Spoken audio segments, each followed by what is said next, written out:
All right, Rabbi, say good morning, a good tevach, a gemar chasimut tova, a schos Baruch Hashem to be able to begin the new year together, steiging and learning Baruch Hashem, a new year, a new parak. Begin by thanking all of our sponsors for this morning's shir. First of all, to thank, we have our first ever annual Talmud Torah sponsorship, which is a tremendous thing. The Tilson family from Eretz Yisrael, dedicating the entire year of shiurim and drashos. It's a Talmud Torah endowment for the year Tafshin Pehei 5785 as a schus for Besoros Tovos for all of Am Yisrael. Incredible. Our Talmud Torah sponsors for the month of Tishrei, Dr. Linda Weinberg, in loving memory of her husband of 53 years, Dr. Paul Weinberg, Peretz Moshe ben Avram David, in commemoration of his 4th yahrzeit, and Avram Shendi Kelman of Eretz Yisrael, in memory of their parents, Jerome and Bernice Kelman, and Alexander and Frederica David. We hope that in the merit of our Talmud Torah, all of the Neshamos have an Aliyah and the families in Nechama. And our shir this morning is sponsored by Matt and Diane Marks, on the occasion, wishing a mazel tov for the birth of their granddaughter on the first day of Rosh Hashanah. A mazel tov this to Elio and Sipora Marks from Jackson, New Jersey. Good. The name is Freda Chava. Freda Chava Bas Moshe Leo. So we hope, Baruch Hashem, what a schos Baruch Hashem, the little girl came into the world on the first day of Rosh Hashanah. Halavai Miratz Hashem. Her family should be gebenched, her grandparents should be gebenched, and this little girl, Miratz Hashem, should grow to be a happy, well-adjusted, and fulfilled Bas Yisrael Ad Meh Ve'esrim Shanim Tovos. Mazel Tov. Remember, have your phone over here if you need. All right. So we'll say with that, let us begin. And Halavai, we should be Zochem Miratz Hashem. Then in the schus of our Talmud Torah, our precious hostages should be returned home. B'shalom and Bekar. Our soldiers should be successful. B'chol ma'aseh yadehem. And literally again, that this year, Tafshin Pehei, Shemirat Hashem be Tehishnas Pirsum Aneis. It should be a year of incredible miracles, Nisim and Iflaos for us as individuals, for us as a kehillah, as a community, and Emirat Hashem most of all for all of Am Yisrael. With that, let us begin. So today's daf is Kuf Gimel 103. Not a lot of time, but Emirat Hashem, enough time to get done what we have to. Emirat Hashem. So remember, we're going to actually, if it's okay, even if it's not okay, I'm doing it anyway. We're starting from the Mishnah at the beginning of the parak, just because I want to reorient ourselves a little bit. It goes quickly. Says the Mishnah, Homer lechavero. Mishnah is on 102b. Homer lechavero, base kor afarni mochalacha. Right? I say to Reuven, I'm selling you a base kor. Kor, remember again, base kor is a measurement of land. So I'm selling you a certain measurement of land. Now remember again, really, even though it's mentioned, so my son Mordechai gave this share yesterday, did a great job. Baruch Hashem, he mentioned, obviously it's called afar, call it dirt. But of course, it's not really dirt. This is selling arable land. This is selling farmable land, producible land. So I said to Reuven, I'm selling you a base car. So what's the halacha? Im hayusham nikama mukim asara tfachim oslam gavam yut tfachim einam nimdadin ima. So if on this land there are now nikaim are like clefts in the land that are more than 10 tefachim deep, or slaim are rocks that are more than 10 tefachim high, einon nimdadin ima. They're not included in the land. In other words, so this is very important. So what the Mishnah is telling me is like this: if I agree to sell Reuven a certain tract of land, a base core, so it has to understand that what Reuven is purchasing is a base core of farming land. That's what he's purchasing.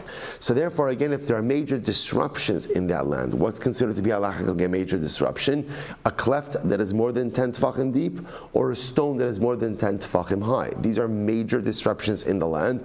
Therefore, einon nimdadin ima, which means they're not counted towards the base core of land. So I would have to make up by giving Reuven additional land. Pachos mikan, but less than that. So in other words, if there's a cleft that's less than 10 tefachim deep, or for that matter, there's a stone that's less than 10 tefachim high, nimdadin ima. Ultimately, again, they are included. Now, both say, this goes back to a motif that we've seen many times before, which is that in life, one expectation you can never have is of perfection. We saw this already beforehand, right? That Allah I go ahead and I buy grain from Ruvain. What's understood when you buy grain? What's understood? What's understood? Some level of impurities mixed in. When you buy land from someone, it's understood the land is not going to be perfect. And we said this before, what is true in the world of Mekach u'Memkar, what is true in the world of commerce and transactional law, is absolutely unequivocally true in the realm of personalistic realities as well. The most incredible thing and one of the most liberating things, especially in this season of tshuva, is that Ribono Shel Olam never expects perfection. He never expects perfection. In fact, sometimes one of the greatest disservices we do to ourselves is we expect perfection of ourselves. Or if we don't expect it of ourselves, we certainly expect it of other people. And the truth is, again, to hold someone else to perfection, to hold yourself to perfection is an unrealistic expectation. There's always impurities. There's always clefts. There are always rocks. There's always stuff mixed in. And it's the most important thing to always remember, first of all, in our relationship with others, our relationship with ourselves, our relationship with HaKadosh Baruch Hu, that Ribono Shel Olam never holds us to a level of perfection. He accepts the impurities, he accepts the clefts, he accepts the rocks. Now, what's my avoda? What's my avoda in life? What's my avoda? To minimize the clefts, the rocks, and the impurities. See, the problem is that sometimes out of a personalistic base core, most of it is clefts and most of it is rocks. And sometimes out of a sa'ah of wheat, most of it is chaff. That's not acceptable. That's not acceptable. The avodah of tshuva, this is incredibly important to say, the avodah of tshuva is not perfecting yourself. The avodah of tshuva is bringing your imperfections within reason. That's the goal. That's the goal. Lower the clefts, lower the rocks, lower the ratio of impurity to wheat. As long as I bring my imperfections within reason, that is a tremendous accomplishment. I will say, no, don't you feel better? Oh, I know, I'm breathing so much easier now, right? In other words, we create, sometimes there's such anxiety around tshuva because we have this unreasonable expectation of ourselves. Oh, the HaKadosh Baruch Hu says this, I love you, you're doing great. Just bring the imperfections within reason. The clefts, the rocks, the impurities. Don't get rid of it because that is not possible. Just bring it within reason. Okay, let's go weiter. Says, all right, this is going to take longer than I thought. Okay, let's go weiter. Amrlo, kibbeis kar afarni, kibbeis kar afar. Now, watch this. Now, everyone say this is incredible. Also, everything is how you say it. So in case number one in the Mishnah, I'm saying to Ruvain, I'm selling you a base car. So base car says that Ruvain has to get a base car of land. And therefore again, if there are rocks or clefts more than 10 tefachim, more than 10 tefachim deep, those are not included. If I say to Ruvain, kibbeis kar, what does kibbeis kar mean? Approximately a base car. Then what's the halacha? Afilu hayisham nekam amukim yoser me'asar tefachim osam gevami yoser me'asar tefachim hare'elu nimdadin ima. In that case, then even the clefts and even the rocks are included in it. I will say, such a yesod in life. One Mishnah already, two life, you saw those. So in life is so often it is not about what you say, or I should say differently, it's not only what you say, but it's also how you say it. How you say it makes all the difference. And I will say this is such, but I just want to tell you, this is like a tremendous yesod in shalom bias also, right? So sometimes again, a wife will ask a husband the question, so you could give the right answer, but if the answer is not given with eye contact, or the answer is not given again with emotion, the words could be all the correct words, but lamais, again, it's just not conveyed in the right way. And it's not just true in marriage, it's true in everything. It's not just what you say, but it's how you say it. So again, you say base car, that means one thing. You say kibbeis car, it means something else. Okay, so we'll say, so that's our halacha, right? So bottom line, two different cases. I sell Ruvain a base car.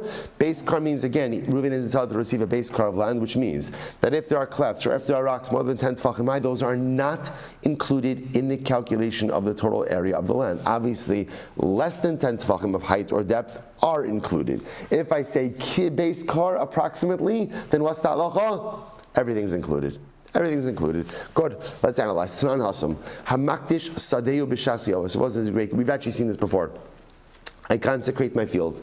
And then Rabbi say, then what happens? I want to redeem it. So this is talking about steachuza, right? Ancestral land. So I consecrate my field, and now I want to redeem it. And Rabbi say, now the halacha is, for ancestral land, there is a formula for how to redeem it. Normally, again, when you're makdish something to the Beis Hamikdash, and you want to redeem it, very often we look at the real value of the item, and redemption is based on that. Steachuza, ancestral land, is different. Ancestral land has a, what's the word? I know this hand motion is not helping, but like a standardized redemption value. So watch this. No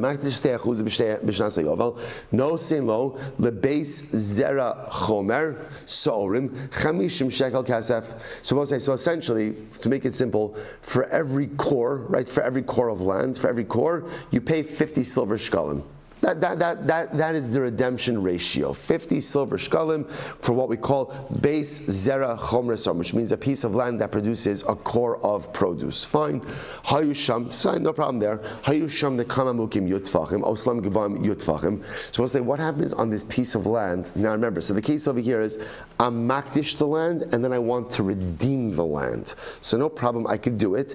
The halacha is 50 silver pieces for every core of land. Okay, let's say on this piece of ancestral land, hayusham nekaim amukim yutfachim, oslam gevam yutfachim, there were clefts that were more than 10 tfachim deep, or stones that were more than 10 tfachim high. So what's the halacha? Top of kuf gimel, ein nimdadin ima. They are not included in the calculation of the land. Take a look at the Rashbam, ein nimdadin ima. Liftos lifi cheshbon ze'akatzo b'parsha dechashivi sade b'fnei atzman. Ultimately, again, these clefts that are more than 10 tefachim deep, or the stones that are more than 10 tefachim high, are not included in the calculation. They're not included in the calculation. Now the Rashbam says over here, because they are considered to be a sada b'fnei atzmon, they're considered to be their own field. I'm just finishing the Rashbam. Fine. So we'll say, so now, essentially, without getting into the details yet, so again, I'm makdish a field, I now want to redeem it from the Beis Hamikdash. So there's a formula, it's 50 silver shkalim for every base core of land, fine. But if that land happens to have clefts that are more than 10 tefachim deep, or stones that are more than 10 tefachim high, they are not counted as part of the land. So the Gemara says, but one second, V'amai lekachu be'ampin afshayu. But why shouldn't they just be consecrated on their own? In other words, I understand that if the clefts and the stones are more than 10 tefachim deep or high, they're not included as part of the field. So fine, so why don't we look at it that when I was makdish the field, essentially I was makdish two fields. The regular field, I will call it the clefts/stones field. And let them be hektish on their own, and then again, I should be able to redeem them with the same calculation. 50 silver pieces. Aaron, they know that slichos is going to be in the, okay. You put signs, thank you. So Gemara says, Gabai's job is never done. Poor guy, can't daven, can't sit and learn, nothing. All right, so Gemara says as follows. The chitema, the Gemara says, so I don't understand, even though they're not included as part of the land, even though they're not included as part of the land, halacha l'maisa, why not go ahead and allow them to be consecrated on their own? So the Gemara says, v'chitema, kevan dalahavi base kar lo kachi. Well, maybe we're talking about a situation where they're not a base car.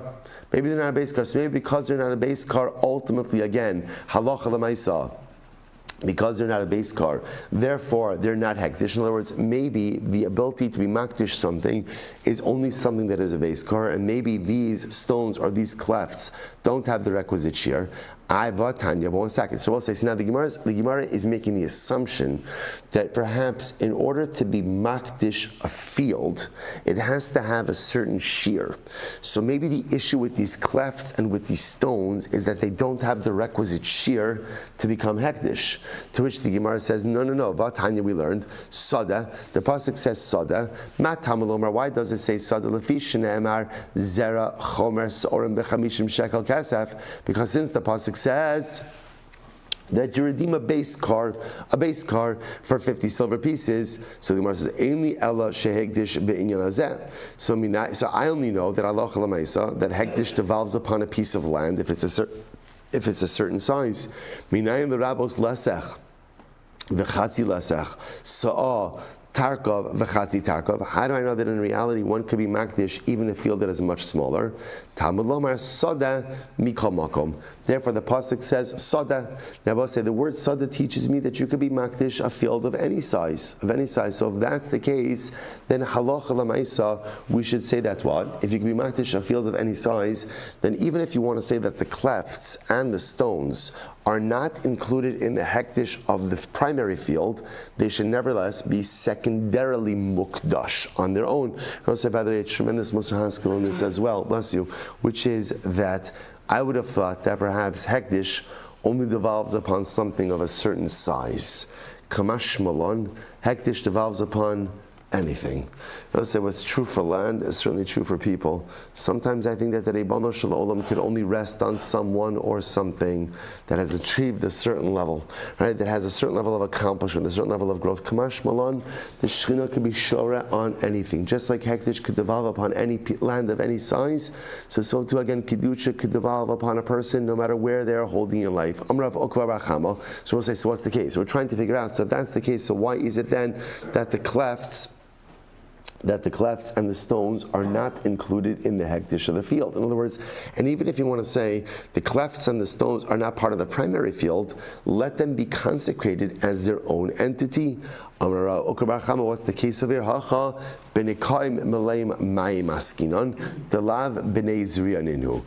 So this is very interesting. What are we talking about over here? We're talking about clefts that are filled with water. So if they're filled with water, that means obviously they're not plantable. If they're not plantable, then ultimately, again, they're not part of this whole hegdish scenario. Because remember, again, Abosai, what we're talking about over here is plantable land, and therefore, again, once you're makdish it, when you redeem it with a certain formula of 50 silver shkalim per base core. So we're talking about over here the reason in this case why the clefts are not included in the hektish in the field. So they're not included in the hektish of the primary field because they're more than 10 tefachim deep. Why aren't they hukdash on their own? And what's the answer? They're filled with water.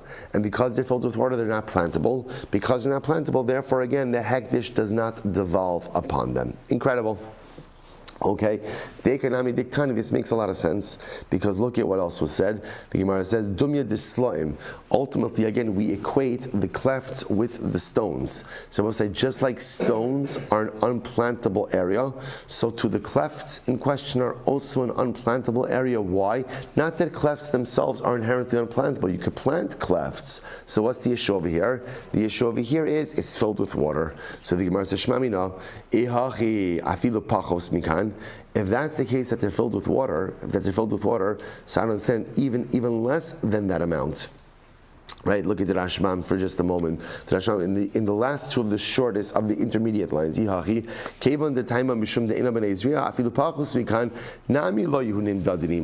that's the case, then if the cleft is filled with water and therefore not plantable, even if it's less than 10 tefachim, it should not be counted. It should not be included with the field that was made hagdish. To which the Gemara says no. To which the Gemara says, so hano nagoi da'ara mikri. So we'll say no, because a cleft that is less than 10 tefachim is just considered to be, so to speak, a crack in the land. In other words, it is bottled to the land itself. Shidri da'ara mikri. Similarly, again, a rock that is less than 10 tefachim high is considered to be the spine of the land. In other words, let's say there's no tract of land that's fully flat. So again, it's understood there's going to be some cracks, there's going to be some bumps. So less than 10 tefachim is considered just to be a crack in the land. More than 10 tefachim is considered to be a spine in the land. So the Gemara says, "Hachamai."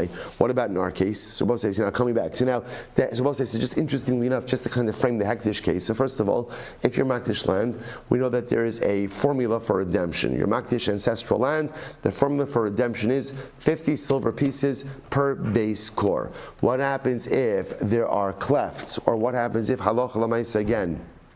If there are clefts, or if there are clefts or stones, then what's the halacha? Then the halacha ultimately, again, is if they're less than 10 tefachim, then they're included. More than 10 tefachim, they're not included. The Gemara said, but if they're not included in the field, I understand why not make them hektish on their own. What's the answer? We're talking about clefts that are filled with water. So therefore, again, they're not plantable. Therefore, again, they're not part of the primary field because they're more than 10 tefachim. They're also not their own field because they're not a plantable area. But if the clefts or the stones were less than 10 tefachim high or deep, then halacha l'maaseh they are bottled to the field and included. Fine. Now the Gemara circles back to our sugya. Hachamai. So we'll say, take a look at the Rashman for just a moment. Hachamai. It's the third of the widest lines. Nekaim amukim yud demasnisin gabi mechira diktani nami ein nimdadin ima mi mayri nami b'nekaim le'maim. So we'll say, so now let's go back to our Mishnah for just a moment, right? So our Mishnah said that if you have clefts that are more than 10 tefachim deep, right? Clefts that are more than 10 tefachim deep. So now we'll say, so the Mishnah said those are not included in the sale of a parcel of land. So what's the case over here also? Are those filled with water or not filled with water? What's the case? Hachamai, Amra Papa, Afapi she'ein malayim mayim. The truth is, no. Even if they're not filled with water, ultimately, again, they are not included as part of the land. Everybody says, so this is very interesting. So I just want to point out for just a second. Right, by hektish, it sounded like that if it wasn't filled with water, it would be considered a field. Yet, interestingly enough, by our Mishnah, the Gemara is asking, so now I'm selling Reuven a field, right? Bless you. I'm selling Reuven a field. The field has clefts that are more than 10 tefachim deep. The Mishnah said those are not included in the sale of the land. So the Gemara says, listen to this, the Gemara says, Afapi she'ein malayim mayim, or Papa says, even if those clefts are not filled with water, they're still not included. Why not? This is very interesting. My timer. Ein adam rotze she'yitin ma'osa b'makom echad v'yirlu kishnayim u'shlosha makamos. A person doesn't want to buy a field that looks like 2 or 3 disparate fields. And Rabbi say, when I sell a field to Reuven buys a field. What does Reuven want to buy? What does he want to buy? He wants to buy a contiguous piece of land. What's the issue ultimately again? What's the issue? What's the issue, halacha l'maaseh again, with you have a field that has clefts that are more than 10 tefachim? What's the issue? It breaks up the continuity of the land. It's not just simply even the functionality of it. It's really the continuity of it. When Reuven purchases a piece of land, he wants to buy a contiguous piece of land. The clefts interrupt the continuity or the continuity of the land. So I'll say, so therefore again, by our Mishnah, even if the clefts are not filled with water, it's not about water, not water. It's not even really about plantable area, not about plantable area. It's about a cleft of more than 10 tefachim disrupts the continuity of the land itself. When a person purchases land, they want a contiguous parcel. So Ravina says, well, 1 second, we compare the clefts to the rocks. Maslam delav b'nei zriyaninhu, avhani nami delav b'nei zriyaninhu. So we'll say, so we assume that clefts and rocks are the same thing. That why is it that a rock that is more than 10 tefachim high, why is that not included in the sale of the land? Why not? Because it's not plantable. So I assume that the same reason for a cleft is because it's not plantable as well. If that's the case, a cleft is only not plantable if what? If it's filled with water. But if it's not filled with water, then you could plant in it, because remember again, the Rashman also points out that these clefts, it's not the pshat, it's just the hole. It's 10 tefachim deep, but also has an area of Dalet Amos. So technically speaking, it's a plantable area. To which the Gemara says, no. Kikatani dumi d'slam. When do we compare? When do we compare ultimately the clefts to the rocks? Apachos mikan. In the situation of less than 10 tefachim. That's when the comparison occurs. When it's less than 10 tefachim, both are batal. But if it's more than 10 tefachim, really they're different. In other words, we'll say, so let me frame this together. So it comes out from the Mishnah is like this. Halacha l'maaseh, I sell Reuven a piece of land. If now this is all assuming over here in the first case, right? We're all assuming over here that in this situation, what am I saying? When I sell Reuven land, what am I saying to Reuven? Reuven, I'm selling you what? What am I telling him? Base core, which means I'm selling him an area that has a base core of land. Therefore, halacha l'maaseh, if it turns out that what? There are clefts or there are rocks more than 10 tefachim high or deep, those are not included in the sale, and I have to make up that lost area, right? What's the issue? So Rabbi say, so it turns out that halacha l'maisa, the issue is actually not about plantable area. The issue is that when the land has a cleft that is more than 10 tefachim deep, or a stone that is more than 10 tefachim high, what's the issue? It disrupts the continuity of the field. And when Reuven buys a base core, what he wants is continuity, or contiguity. Is contiguity a word? Yes. Contiguity is a word? Excellent. Good. Wow. Okay. I was kind of looking forward to making something up, but all right, fine. Right? So a person wants the contiguity of the field. So in other words, so both say, so this is interesting. So you see, by the way, that clefts kind of operate differently in different areas in halacha. By hekdish, the cleft is really only problematic if it's not plantable, right? It's filled with water. By mekach umemkar, in this case over here, it's not about being able to plantability, right? But rather, what it is about contiguity.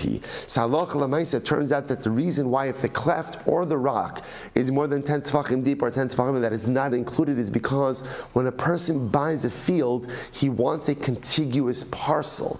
If it's interrupted, right, if it's interrupted by the cleft or by the rock, that disrupts the contiguity, and therefore again, I have an obligation to make him whole. Fascinating. All right, let's go weiter. Amar Yitzchak.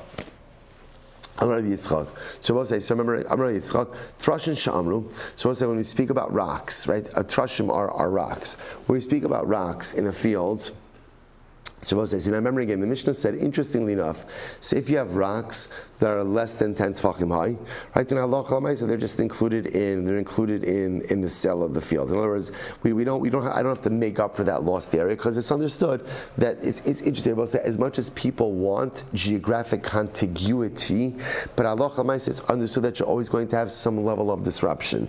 So the Gemara says as follows: Amar Rabbi Yitzchak, Trashim Sha'amru, Beis Arba Kabin. Moses, so when we speak about rocks, take a look first of all at the Rashbam for just a moment. So when we speak about the idea that if you have rocks less than 10 tefachim, that they are included ultimately again, that rocks less than 10 tefachim are included in the sale of the land, the Rashbam points out, he says, so Rabbi Yisrael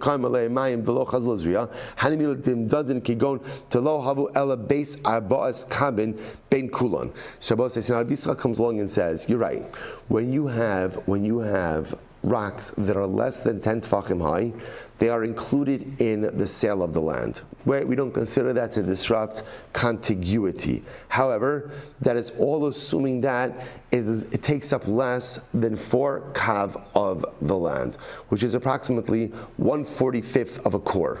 Right? So in other words, what the Gemara is pointing out over here is there is a cap on the amount of rocks that could be present in the field itself. So in other words, you might have thought that as long as it's less than 10 tefachim, so you could have as many rocks, as I want in the field. No, kamashmon, less than 10 tefachim is fine as long as the rocks are not taking up more than 4 kabin, 1/45 of the core of the land. Furthermore, they have to be kind of concentrated within 5 kabin. Rabbi Yochanan says they have to be absorbed, or really what it means is they have to be dispersed over the majority of the field. In other words, that if the rocks are concentrated in too much in one area, that could potentially invalidate the sale. What happens if halacha l'maisa, the majority of the rocks ultimately again are in a minority of the 4 kabin, but a minority are dispersed within the majority of the 4 kabin. What happens then? Teku. Okay, so we'll say, so now you're getting into, the point the Gemara is making of Rabbi Say is that whereas the Mishnah gives me the shear that rocks less than 10 tefachim are included, but even that only presupposes a certain amount of rock concentration per field. So now the shaila is, now the Gemara is asking kashas on the rock concentrated. By Rabbi Yirmiyah. So Rabbi Yirmiyah asked time, I'll say Amud Beis. Kashir, what happens if the rocks are arranged? I'll say Kashir means like a bracelet. Actually, I'll say it's great. Rashi has pictures today. Rashi realizes after a 3-day yontiv, Rashi's giving us a little bit of a break. He gives us some pictures, right? So what happens if the rocks are arranged like around the perimeter of a field like a bracelet? Or kishura, what happens if the rocks are arranged in a straight line? Now, both say now the chap of these rock formations is that it could create some difficulties when it comes to plowing. So like if it's like a circular thing around the ring of the field, or it's a line down some part of the field. The Gemara says, it's tadinon mahu. So if you look at it's tadinon, that's the picture of Rashi. See, little means like the horns of a cow. So you can see like the rocks go up like in a straight line, and then they branch out. So derech aklason, or what happens if the rocks are let's say now aklason literally means usually like a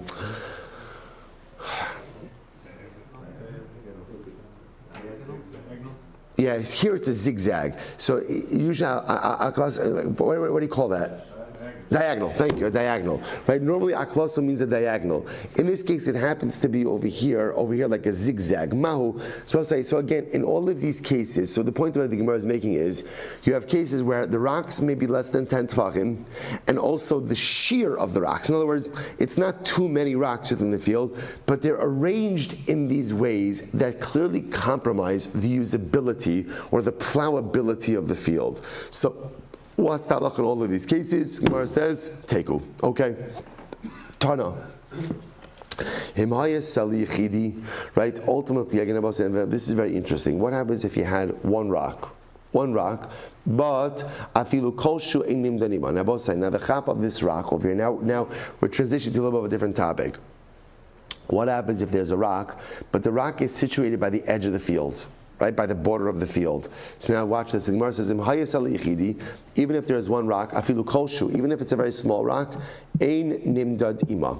If the rock is situated by the border of the field, it is not counted towards the area of the field. Take a look at the Rashbam for just a moment. The Rashbam is right by the zigzag picture. By the Aklasin. Amasnisin kaima, tanim haya sal yichidi, amasnisin kaima, braisa diktoni, pachos mikanim dadinima, vekatanin abosay. So now watch this halacha. This is fascinating. So remember again, what's the halacha with rocks? When are rocks included in the field? When? Less than 10 tefachim high. Now also it's less than 10 tefachim high, and also assuming that there's not too great of a rock concentration and it's dispersed. Right? But watch this. Now the Gemara introduces something else. If the rock, look back to that Shlam. The Tani Pachos Ganim Dadanima. The Katani Allah Shemhaya Seli Yechidi Chutz Min Asada Samoch L'Sada Ubalo Hamoch Lahaschel Limdon Misham Afilu Ihavu Ahu Sela Koshu Tavinamach Yut Tfachim Harbe the Chatzim Yarbat Tfachim Afilu Hachi Ein Nimdadin Ima the Logbat Lagabe Asada Elahecha the Chimuvla Besoch Asada Aval Kishu Chutz Min Asada Logbat Lagabe Asada. Let's listen to this. Let's say this. I'm selling Ruvain a field. And the field has a rock right by its border, right by the border of the field. And the rock is less than 10 tefachim high, less than 4 tefachim, right? It's small. Because it's by the border, what the Gemara says is, you don't start counting the field from that rock, rather you start counting the field from where? After the rock. So what we're saying over here is like this. In general, there's an acceptance that when the rock is less than 10 tefachim high and is dispersed, it's within the field, that we're going to count it towards the field. But if the rock is pretty much by the edge of the field, by the border, we're not going to start counting from the rock, we'll start counting from after the rock. So again, same idea. And if the rock itself was close to the edge, close to the border of the field, even just any amount, it is not included in the counting of the field. So Papa says, Mufsak afar bein sayim mahu. What happens if halacha l'maisa, there's less than 3 tefachim of dirt between the rock and the border of the field? And Rabbi say, now what's the magic about 3 tefachim? What's the magic about 3 tefachim? What's the magic? Love it. Rabbi say, by the way, what an incredible, beautiful kiss from the Ribbon Shalom. Also listen to this. Lavud is one of the most important halachas by where? By Sukkah. How incredible. This is ridiculous. This is absolutely, you can't make this stuff up. I mean, you can't make it up. But Lamaisa, you just have to look a little bit, I was saying, when you're able to see like the beautiful kids of the Ribbon Shalom. Something really incredible. We just started the new year, getting ready, Baruch Hashem, for our season. And it says, once Chash Baruch throw away a little bit of Lavud. The great part, we'll say, is another Musar Haskel Lavud. What does Lavud say? Lavud says, you don't have to make it to the finish line. You just have to get close. Just have to get close. So, one of the most beautiful psukim in Shir Hashirim is, what do we say? Mashchini acharecha narutza. If you think of what is Mashchini acharecha narutza, Hashem, pull me after you and I'll run to you. What a chutzpah. What a chutzpah. Telling HaKadosh Baruch Hu to pull me? How could I ask something like that? Mashchini acharecha narutza. I have the chutzpah Hashem to pull me after him, right? And the answer is yes. The answer is yes, because at the end of the day, a lot of times in life, I can't make it to the edge of I can't make it to the finish line. The incredible part is you don't have to make it all the way. Get within 3 tvachim. Get loved. Once you get to loved, mashchini acharecha. HaKadosh Baruch Hu, just pull me, and you'll help me run the rest of the way. So the Gemara says, what happens if halacha l'maisa again? I have the stone, and the stone is within 3 tvachim. Ultimately, of the border. All right, I should say there's three tefachim of less than three tefachim of dirt between the stone and the border. Mahu, Gemara says teku. So again, would that be a case? Would we still start counting after the stone, before the stone? Teku. Ravashi, afar milamata v'tzum milamalo. What happens if halacha l'maisa you have dirt on the bottom, but the stone is on top? Now, in this case over here, what it's saying is normally when we speak about stones, the stones are going all the way down. In these cases over here, the stones are not going all the way down. The stones are situated on top. The stone is situated on top, and there's earth on the bottom. Or for that matter, afar milamala v'tzum milamata. Or if there's earth on top, stone from the bottom. How does that register in this whole conversation? To which the Gemara says, teku. Okay, more of these are answers. So what are the takeaways? Takeaways are like this. Number one, halacha l'maisa, again, if you sell someone a base core of land, so what's not included in that land? Any clefts or any stones that are more than 10 tefachim high. Less than 10 tefachim high, it's included. But again, the Gemara says, however, that is only if there's a certain ratio of stones for the field. Too many stones, that is obviously going to be problematic. What happens if the stone formation is in one of these strange ways which prevents proper plowing? That's a teku. When it comes to hagdish, halacha l'maisa, again, more than 10 clefts and stones and more than 10 tefachim are not included in the redemption of the field, assuming that the cleft is filled with water. If it's not filled with water, then it could be hukdash ultimately on its own. Halacha l'maisa, again, but this is all presupposing that you're selling a base core. If you're selling less than a base car, if you're selling ki-base car, like a base car, then what's the halacha? Everything is included. Beautiful. Mishnah, base car afarni mochalacha. Mida b'cheva. So we're going to listen to this. Similar case. I tell Ruvain, I'm selling you a base car, a field of a base car, and we're going to measure it. We're going to measure it with a measuring rope. Then we'll say, what's the halacha? Piches kol shehu, yinaka hoser kol shu yachzir. So we'll say, so if it turns out that I sold more, then Ruvain has to return with the excess.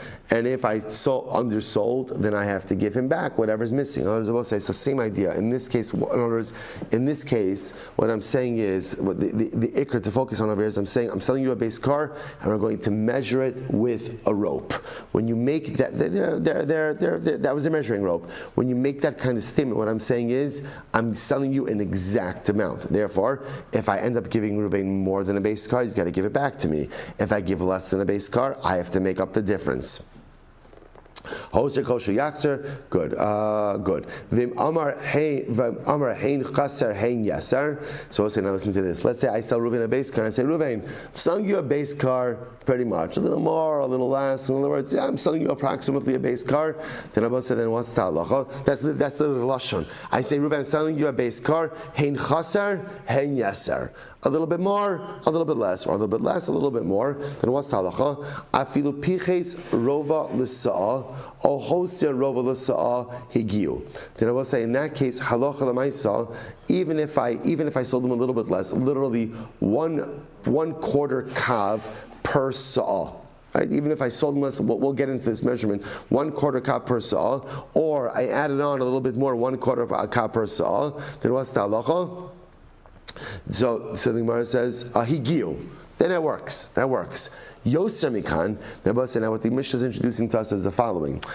Even when you sell, in approximation, right? Yeser or chaser, a little more, a little less. even that has its cutoff. So again, like say if I end up selling him a little bit more, I sell him an extra 1/4 kav per sa'ah, or a little less, 1/4 kav per sa'ah, the transaction stands. More than that, right? Yoser mikan yaseh cheshbon. So more than that, ultimately, again, then we have to resettle. Then we have to settle up. So listen, so now watch the following case. Let's say, for example, now I'm selling Ruvain a base car of land. And now again, the way I'm selling it is, Ruvain, I'm selling you a base car, approximately a base car. So what's the halacha? Let's say I ended up giving him more than 1/4 kav per sa'ah. So now this already has triggered a return policy. So now I gave Ruvain more than he's entitled to. Now Ruvain has to give me back the excess land that I sold him. So we'll say, this is very interesting. Ma machzir lo. Now, when Ruvain has to return the extra to me, what does Ruvain give back to me? So the Gemara says, Mishnah says, Mos. Watch this. This is fascinating. So now, Ruvain gives me back money and not land. Now, what's the chap of this, Rabbi saying? Now, let's say I ended up selling Ruvain a little extra land. Now, Rabbi say, as the seller, I don't want back the extra land. Why not? Why not? It's useless to me. What am I going to do with it? So what I want is money. So what we're going to see, by the way, is interestingly enough, the Mishnah essentially highlights that the halacha gives the seller the advantage. So if it turns out that as the seller, I oversold to Ruvain, so now Ruvain owes me back, but he owes me land, I can say, no, I don't want land. I don't want land. I want money. Because that little shtick land is not going to do any good for me. I want money. So Yosemite, so Ma'al Machzir lo Mos, Ve'imratza Machzir lo Karka. Now if I want, I could demand land also. In other words, whatever I want as the seller is what I get back.